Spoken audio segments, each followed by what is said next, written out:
Caros amigos aqui do canal Via Romana, como vão? Estamos começando o terceiro vídeo sobre o sino da Amazônia.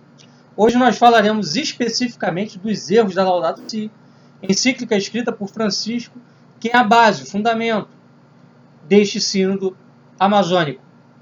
Pois bem, pessoal, antes de nós começarmos a exposição de hoje, eu queria deixar claro aqui que o nosso papel nessa série de vídeos sobre o sino da Amazônia não é tratar a questão sob o viés político.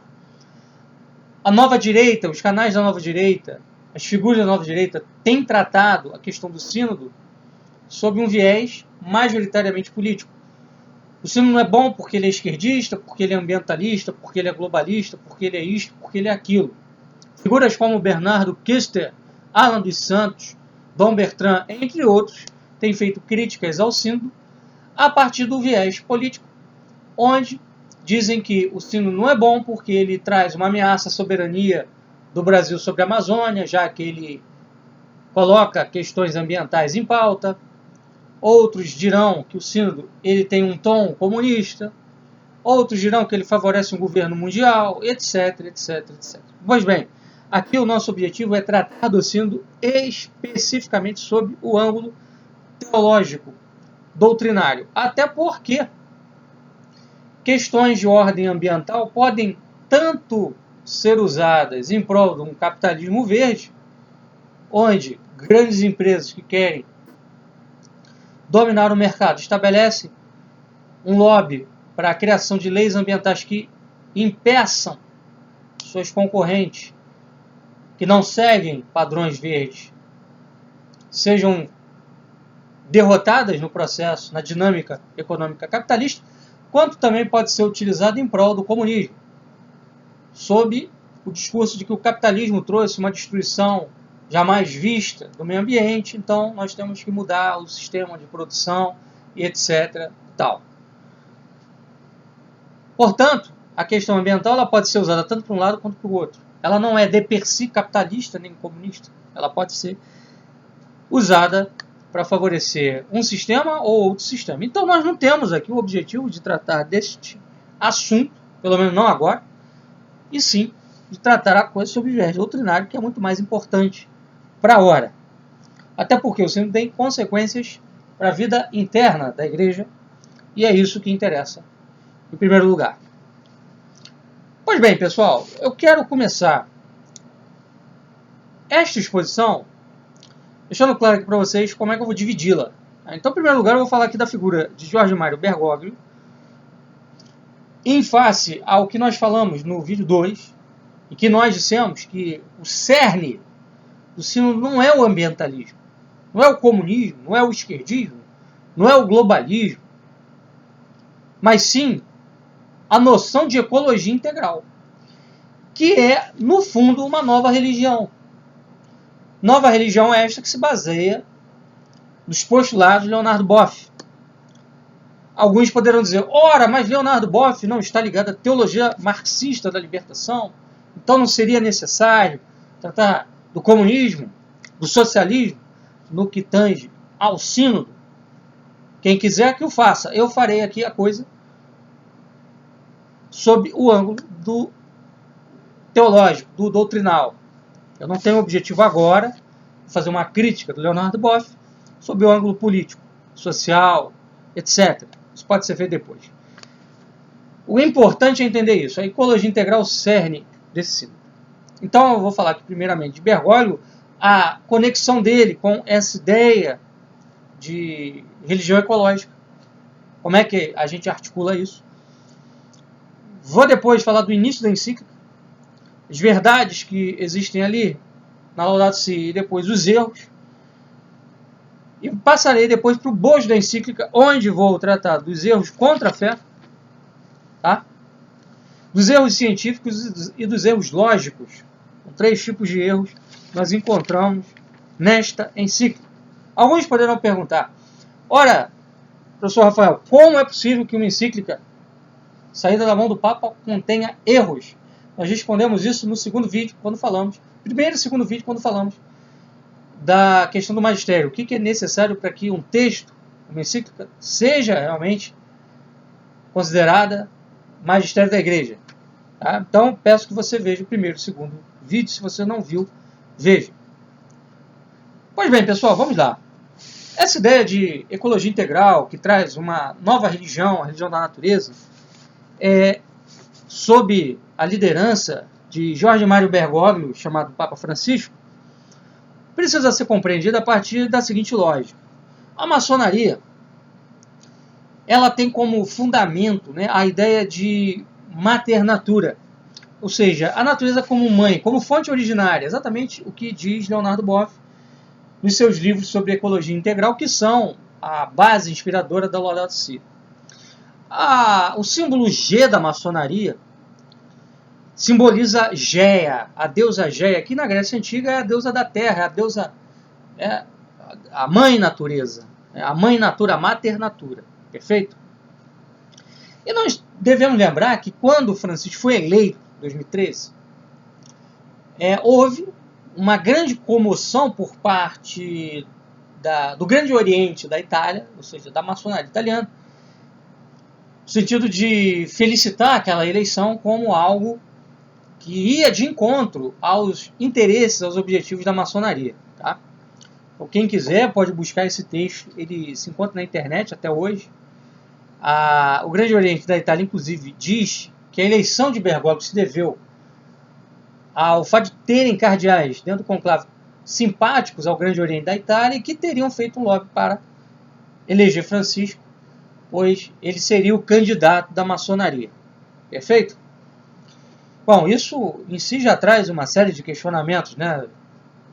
Primeiramente, é uma eleição válida? Uma eleição onde algo desse tipo, algo desse naipe acontece? É uma discussão. Mas não vamos discutir isso aqui. Apenas estamos jogando a questão, né, no ar, que você pense.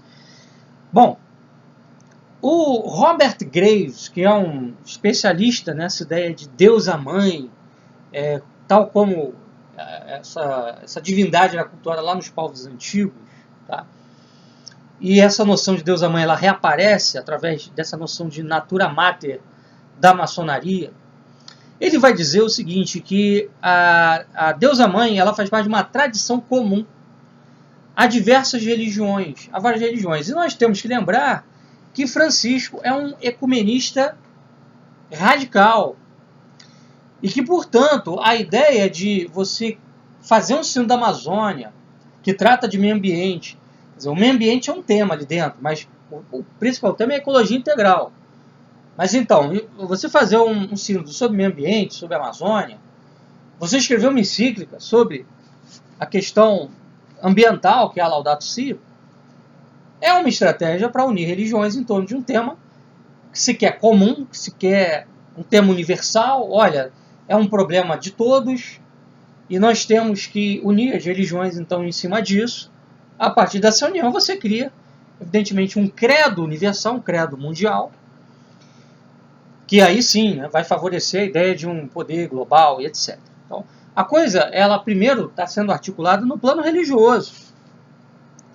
Então você precisa de uma base moral religiosa para você depois justificar um poder universal que venha a sustentar políticas pró-mãe natureza.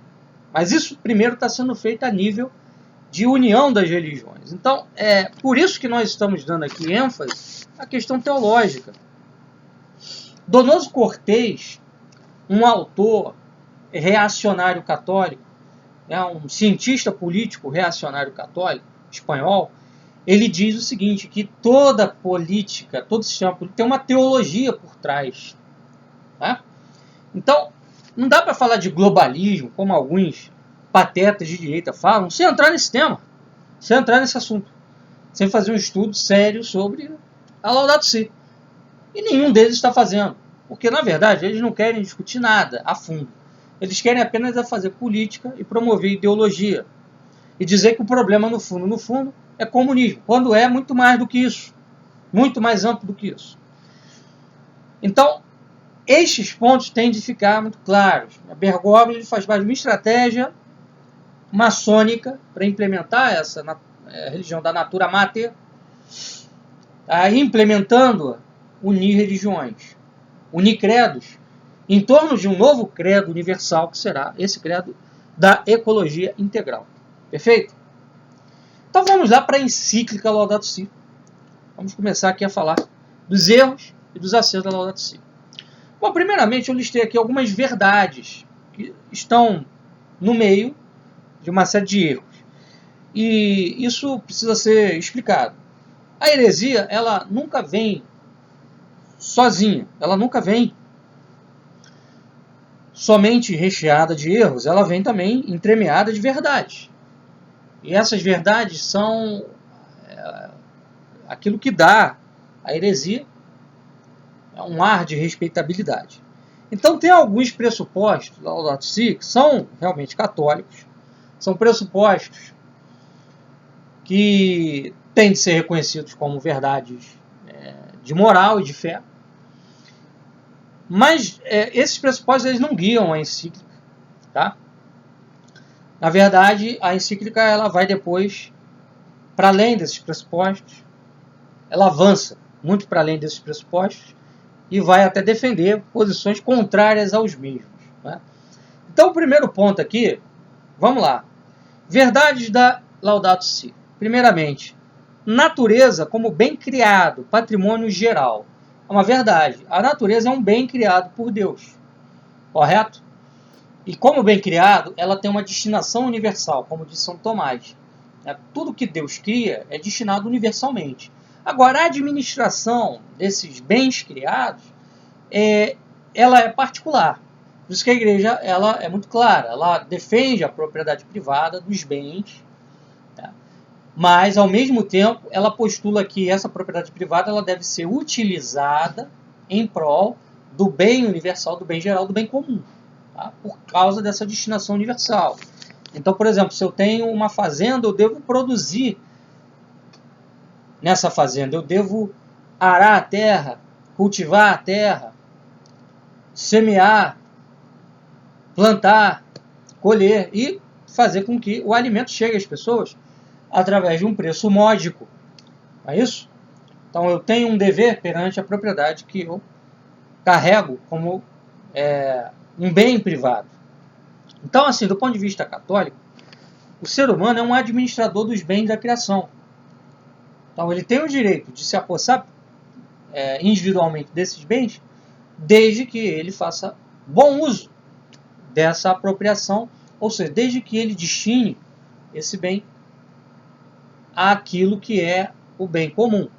Eu não posso usar a fazenda que eu tenho, o alimento que eu produzo, para especular com a fome alheia e ganhar o máximo possível, deixando boa parte da população com fome, né? Isso aí eu estou, se eu fizer, pecando. Porque Deus me deu a terra para administrar conforme o bem comum. Perfeito? Então isso é correto. Há um outro ponto também que é o rechaço à cultura do hiperconsumo. Também é um princípio católico, porque a igreja deixa claro que é mais fácil um camelo, Jesus Cristo diz isso, passar pelo buraco de uma agulha do que um rico entrar no reino dos céus. Então a igreja ela sempre alerta os homens a respeito do perigo das riquezas. As riquezas em si não são mais, mas se você se apega demasiado às mesmas, você pode perder a sua alma. Então uma cultura que valoriza o hiperconsumo, os bens materiais como valores supremos da vida, é uma cultura falsa, tá? Os bens materiais eles devem ser meios e não fins. Convite a ler a natureza sob o ângulo da contemplação. Outra verdade de fé e de moral. A natureza ela foi criada por Deus para ser vista primariamente não como algo a ser explorado, mas como um livro no qual você contempla a beleza, a perfeição, a grandeza de Deus, porque ela reflete na sua finitude a infinitude do Deus Criador. Ela reflete as perfeições infinitas de Deus de forma finita. Então, em primeiro lugar, nós temos que ver a natureza sob esse ângulo. Agora, é claro que o homem, no estado de queda, do qual ele foi condenado ao trabalho, como diz lá o Gênesis, ele precisa também extrair da natureza os bens, os meios necessários para a sua sobrevivência. O que é preciso é equilibrar a contemplação com a ação, Contemplação com exploração. Que tipo de exploração nós devemos fazer da natureza? Exploração moderada, temperada. Nada de colocar os bens materiais, os bens naturais em primeiro plano. Crítica à poluição feita pelos países ricos nos pobres. E aí fala-se de propriedade privada como hipoteca social, ou seja, como algo que tem de ser usado conforme uma responsabilidade pelo bem comum. Se por hipoteca social se compreende a questão do bem comum, está absolutamente condizente com aquilo que a doutrina social da Igreja diz. E vejam, a própria encíclica ela não postula aqui no seu início o comunismo, porque ela postula a propriedade privada. Comunistas são contra a propriedade privada. A encíclica diz: propriedade privada deve existir, mas sob certas condições, sob certos regimes morais e legais, onde ela seja utilizada conforme o bem de todos. Tá? Essa crítica à poluição dos países ricos é muito condizente também, porque vocês vejam, melhor dizendo, há países, por exemplo, da Europa, que usam países da África como lixões, até regiões da África que estão sofrendo hoje com água contaminada, com terra contaminada, onde já a agricultura não floresce. Por quê? Porque os europeus usam essas áreas para jogar baterias inutilizadas, e aí aquilo ali contamina a terra, contamina as fontes de água. Então isso também tem que ser notado, tem de ser discutido e resolvido. Tá? Então são pontos que a encíclica levanta no início que são verdades. Nenhum católico, um mínimo de conhecimento sobre a doutrina social da Igreja, pode dizer que isso aqui está errado. Não está. É certo, é correto. Agora, logo no início também da encíclica, há alguns erros. Tá? Como, por exemplo, a ideia de ecumenismo ecológico entre as religiões. Então, assim, o fundamento aqui do diálogo religioso não é mais o princípio que é elencado logo no começo da encíclica. Deus, o único Deus verdadeiro como criador da natureza, a natureza como um bem criado por ele. Porque as religiões, por exemplo, as religiões pagãs, o hinduísmo, o budismo não crê nessa ideia de Deus criador. Né? Então, é um erro da encíclica. Ela, em vez de apelar para isso como base, para que a igreja possa chegar às outras religiões e tratar desse assunto da natureza, do ambiente, sob uma base correta, né? A encíclica parte da ideia de ecumenismo, ou seja, então, em vez de a gente falar do Deus criador, a gente só fala da natureza, tá? Com essas religiões pagãs. Outro erro é que a encíclica, logo no início, ela assume acriticamente a tese do aquecimento global e da crise ecológica planetária. Ou seja, aí ela transborda para além do que é devido. Porque assim, a gente até concebe facilmente a questão de que há um problema ambiental pontual, por exemplo, essa questão que falamos aqui dos europeus jogarem baterias em terrenos da África, de países pobres da África. Isso é uma questão de poluição, afeta o meio ambiente, é uma questão pontual. Só que Bergoglio ele já transcende isso, né, e chega à conclusão de que, não, olha, isso mostra que existe um aquecimento global causado pelo homem e uma crise ecológica planetária, causada também pelo homem, pelo sistema capitalista, pelo modo de produzir atualmente, né, pelo sistema econômico que nós temos no momento presente. Então tem que mudar esse sistema, ou seja, na direção de um socialismo, ou seja, de um capitalismo verde. Aí, né, começa a discussão. E isso aqui não dá para afirmar categoricamente. Isso aqui é uma hipótese, não é uma verdade científica. Perfeito? Então aqui o início da encíclica, vamos passar agora para o bojo da encíclica, para falar dos erros contra a fé, dos erros científicos e dos erros lógicos. Vamos lá. Começando aqui pelos erros contra a fé. Tá? Logo no número 8 da encíclica, já no bojo dela, no desenvolvimento do tema, não é na introdução, fala-se de pecados contra a biodiversidade. Quer dizer, é uma noção completamente estranha a fé, porque pecado é só contra Deus. Pecado contra a biodiversidade é um tema tratado número 8 e número 32.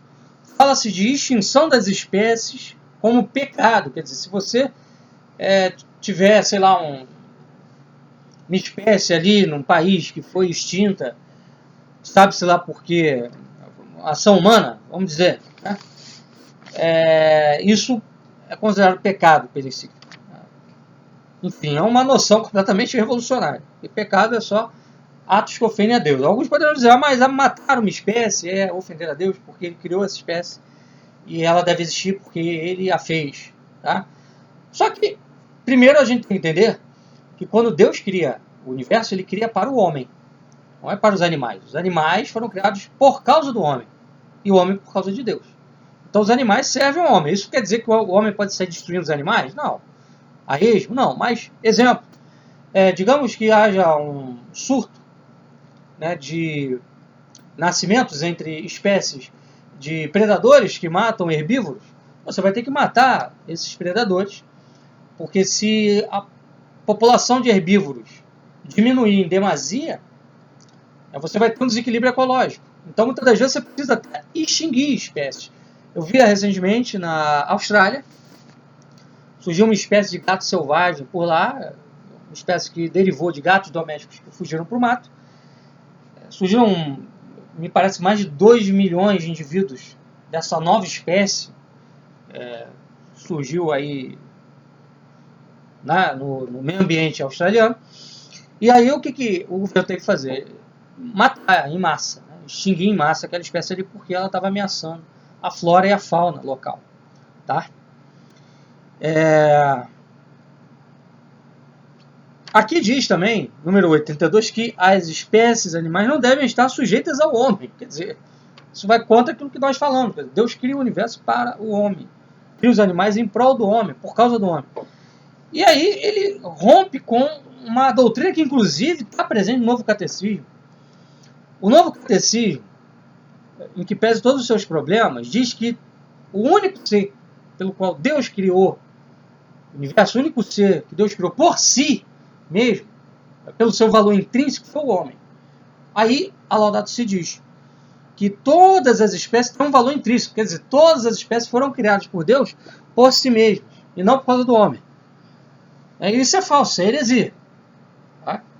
O Novo Catecismo diz claramente que Deus só quis por si apenas o homem. Tá? Bom, no número 240, fala-se da relação do homem com a natureza como uma relação idêntica à relação do homem com a Santíssima Trindade. E condiciona essa relação do homem com a natureza, de harmonia com a natureza, com a vida da graça. Quer dizer, o homem só estaria em estado de graça se ele estivesse em estado de harmonia com a natureza. Quer dizer, comparar a natureza com Deus. Isso está lá no número 240.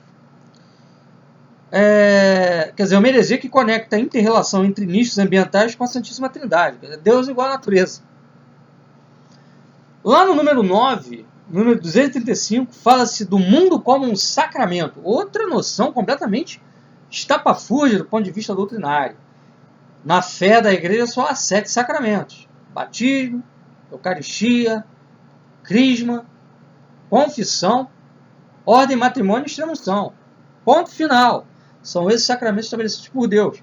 Agora, aqui Bergoglio fala do mundo como um sacramento, ou seja, se você não respeita a natureza, se você não tem contato com a natureza, se você não contempla a natureza, tal como diz a Laudato Si, você não terá acesso à salvação, porque os sacramentos eles dão acesso à salvação, eles dão acesso à graça. Então, quer dizer, é comparar, né, a Mãe Terra com Deus. A sacralização da terra é o que faziam os povos pagãos. Transformavam a árvore, a pedra, o animal em seres sagrados. Bom, a doutrina cristã, a doutrina católica, ela dessacraliza a natureza. A natureza é criada por Deus. Mas ela não é divina. Ela não é sacral. Sacral no cristianismo são apenas as coisas ligadas diretamente a Deus. Perfeito? No número 55 da encíclica, um outro absurdo, eu acho que eu não preciso nem comentar, que diz que usar ar-condicionado é pecado. Então, ou seja, agora mesmo eu estou aqui gravando esse vídeo usando o ar-condicionado do meu quarto, cometendo um pecado mortal e garantindo o meu lugar no inferno, segundo Bergoglio. E assim, evidentemente que isso eu tenho até dificuldade de achar palavras corretas aqui para definir isso para você, cara amiga aqui do nosso canal. Não sei nem como definir isso. É algo tão absurdo que faltam-me palavras, sabe? No número 62, há uma noção vaga de fé e de religião. Fala-se de unir ciência e religião, mas qual religião? Já que lá no início você fala de ecumenismo ecológico entre as religiões. Quer dizer, você nomeia vários credos, vários ritos, várias religiões como religiões. Né? Então, de qual religião se está falando? De todas? Me parece que sim, né? Então, é unir ciência e religião no debate ambiental. É aquela ideia que a gente falou no início, né? Criar uma religião ambiental. Uma religião ecológica. Aqui também, né? Vamos lá, qual o número aqui? Número 216. Fala da questão de dominar a terra. O Gênesis traz um mandato de Deus em relação ao homem. Olha, domine a terra, né? Explorem a terra, cultivem a terra. Quando Adão sai do paraíso, é isso que ele recebe. Essa ordem que ele recebe da parte de Deus. Tá? E aí, a encíclica diz que isso deve ser realizado do modo mais harmônico possível. Então, Bergoglio, ele coloca o conflito entre natureza e homem na conta, não do estado de pecado da humanidade, mas sim da civilização técnica. Sendo que a fé da igreja sempre diz o seguinte, que no paraíso havia uma harmonia total entre o homem e a natureza. Depois do pecado, essa harmonia se quebrou. Então, por isso que o homem ele vive em luta constante contra a natureza para extrair dela a sua sobrevivência. Né? Percebam que a matéria, os bens naturais, eles resistem ao homem. Uma coisa muito simples. Imagine, você está no meio de um mato, de uma floresta, você precisa se alimentar. Você vai ter que caçar, você vai ter que fazer um esforço ali extremo para conseguir uma caça. Né? Você vai ter que desenvolver uma arma, um tacape, uma flecha, uma lança para conseguir se alimentar. E para isso você vai ter que modelar a madeira ou a pedra, que não é algo muito fácil de fazer também, né? Diga-se de passagem. Então existe, depois da queda do homem do paraíso, um conflito natural entre homem e natureza. Isso aí é um conflito natural, quer dizer, um conflito que é condicionado por essa condição de natureza decaída do homem. Tá? Então, quer dizer, ele joga isso para conta da civilização técnica. Bom, essa desarmonia existe porque existe uma civilização técnica baseada na hiperexploração dos bens naturais, tá? E não como consequência de algo inerente ao homem depois do pecado. Isso é um erro. Porque mesmo em civilizações menos técnicas do que a nossa, sempre houve, em toda a civilização, algum nível de exploração da natureza e destruição do meio ambiente. Isso é impossível não haver. Você desenvolver cidades, urbanismo, grandes civilizações, você precisa derrubar florestas, você precisa explorar fontes de água, você precisa derrubar montanhas, extrair dali mármore, pedra para construção, enfim. Então, algum nível vai ter que ter, não tem jeito. Tá? Isso aí, desculpa, eu falei número 216, na verdade está no número 66 e 67. E aí isso traz um outro erro, que é a crença na recuperação intra-histórica da era adâmica, via ação política. Quer dizer, se você fizer uma política ambiental correta, você vai voltar a ter aquela harmonia que tinha lá no paraíso na época de Adão. Isso aí, quer dizer, a ideia de um paraíso na Terra construído pelas mãos humanas. Heresia pura e simples. Né? Também aqui, nessa passagem, 667, não se fala que a Terra foi criada para nós. Antes, ressalta que ela foi feita antes de nós. De fato, ela foi feita antes de nós, mas para nós. Né? Em vista de nós. E não se fala disso. É uma doutrina que fica de lado. Sendo que isso é uma doutrina basilar da igreja no que tange à doutrina da criação. E não se fala disso. Justamente para favorecer a ideia de que olha, as espécies têm um valor em si, né? O homem não pode extinguir espécies, não pode matar um animal, enfim. Vamos lá. No número 216 fala-se de conversão ecológica. Olha aí, a ideia de ecologia integral, religião ecológica. Nada de falar de conversão a Cristo, quer dizer, não é se converter ao Deus Criador que criou a natureza para usar a natureza, explorar a natureza conforme a sua lei moral. Não. É conversão para a terra, para a natura mater, para a ecologia. Tá? E aí, sem essa conversão ecológica, não se pode ser virtuoso. Quer dizer, a condição sine qua non para você ser um homem de virtude, de moral, um homem de santo, é você ter essa conversão ecológica. Tá? Segundo esse novo paradigma, evidentemente, os santos talvez não tenham sido santos. Né? E aí isso mostra que toda a encíclica é baseada na falta de uma linha média que concilia o apelo técnico de Deus ao homem com o respeito à criação. Né? Então é uma insistência demasiada numa civilização planetária do amor à natureza, sem referência a Cristo, sem referência ao nosso Senhor. Tá?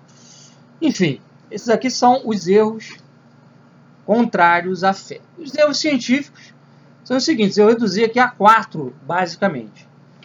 Científicos porque essas afirmações não podem ser sustentadas como teorias demonstradas cabalmente, tá? Por método científico, né? Pelo atual estágio da pesquisa científica. Tá? Exemplo, lá no número 20 fala de milhões de mortos por agrotóxicos e poluição. E ao mesmo tempo não traz, no número 20, estatísticas mostrando isso. O que prova realmente que esses milhões de pessoas morreram por agrotóxicos de forma direta ou por poluição de forma direta? Tá?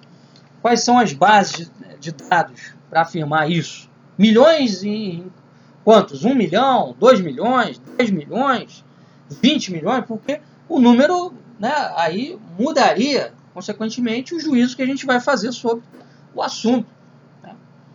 Se forem 100 milhões, 200 milhões, 300 milhões, a coisa muda. Se forem 1 milhão, né, é um número bem menor. Talvez tenham outros fatores aí também provocando, não apenas agrotóxico e poluição. Consenso científico em torno do aquecimento global, número 23. Pois bem, consenso científico não é prova de nada. Né? Pode ter 250 cientistas dizendo a mesma coisa e dizendo algo errado. Ok? Por exemplo, vou pegar aqui um exemplo extremo. Lá na década de 20 e de 30, muitos cientistas, muitos biólogos acreditavam que qualquer nível de miscigenação, e inclusive consideravam que eugenia, eram cientificamente fundamentados. Hoje, o consenso é outro. Então, o consenso da época era esse. O consenso atual, a respeito de eugenia, de miscigenação, no campo da biologia, é outro. Mudou completamente. Né? E mudou por quê? Mudou por razões políticas. A verdade é essa. Eu não vou entrar aqui no mérito se é verdade ou não. Isso aí tem que ser discutido, se for o caso, discutir em outro vídeo que a gente possa fazer aqui a respeito desse assunto. Mas assim, consenso não prova nada. Né? O que prova realmente é a experiência científica, é uma hipótese condizente, que dê condições de responder a todas as questões colocadas e levantadas por esses problemas ambientais que temos aí. Tá? Quer dizer, você tem que provar, por exemplo, que o CO2 realmente esquenta a Terra. Até hoje isso não está devidamente provado. Enfim, uma série de questões aí que não foram ainda comprovadas. Consenso científico não é prova de aquecimento global antropogênico. Número 23 fala de Amazônia, pulmão do mundo. Isso é falso. Os oceanos são o pulmão do mundo. A maior parte da produção do oxigênio vem dos oceanos e não da Amazônia. Não que a Amazônia não tenha importância, mas ela não é pulmão do mundo. E também no número 27 fala que já foram superados os limites de exploração da Terra. Ora, se já foram superados esses limites, como é que a exploração continua se dando? Né? Se não há mais margem para exploração, então era para a economia mundial ter colapsado. Né? Então isso aqui é uma falácia também, um erro científico. E erros lógicos. Vamos lá. Francisco recusa a solução demográfica para a questão climática. Então, por um lado, Francisco diz que o problema para solucionar a questão climática é reduzir os níveis de consumo. Ele responsabiliza o hiperconsumo por essa questão climática. Ao mesmo tempo que ele reconhece um desequilíbrio na distribuição da população no mundo, o número 50. Quer dizer, por um lado ele diz, olha, a questão demográfica não é a solução. A solução é acabar com esse nível de consumo que temos hoje. Mas existe um problema populacional, sim. Quer dizer, abre brecha, né, para que defensores, né, dessa crise ecológica planetária defendam, né, o aborto como solução. Né?